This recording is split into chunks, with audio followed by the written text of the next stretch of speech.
We have all seen the archetype of the modern executive.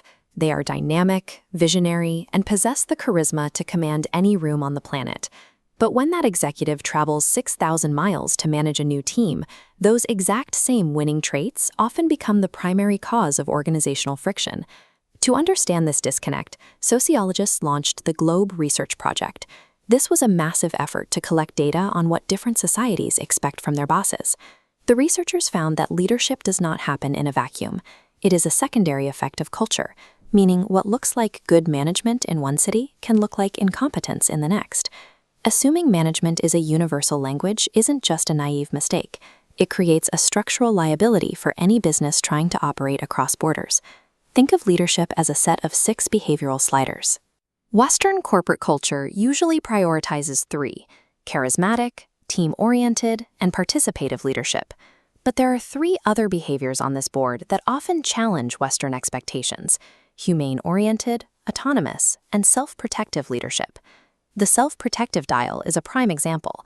While a Western team might recoil from a leader who prioritizes status and face-saving, many other cultures view these as necessary tools for maintaining group stability.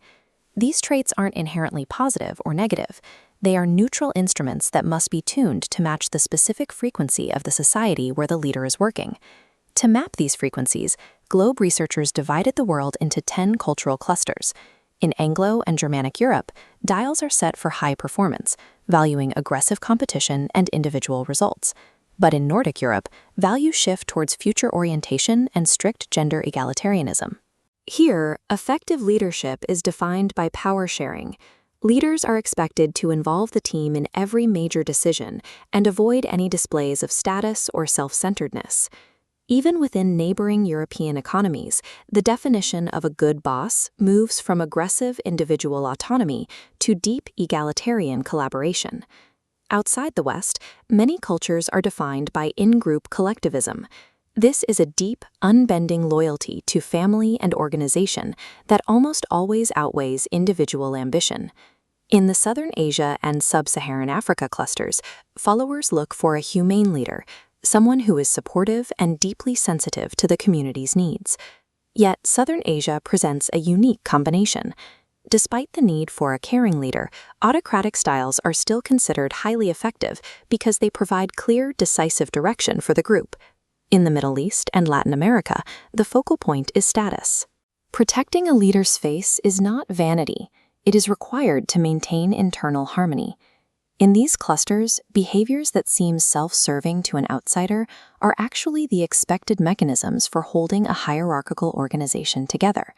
When collective loyalty and status are the metrics for trust, a participative, flat management style can actually make a leader look dangerously weak. The conflict is one of alignment.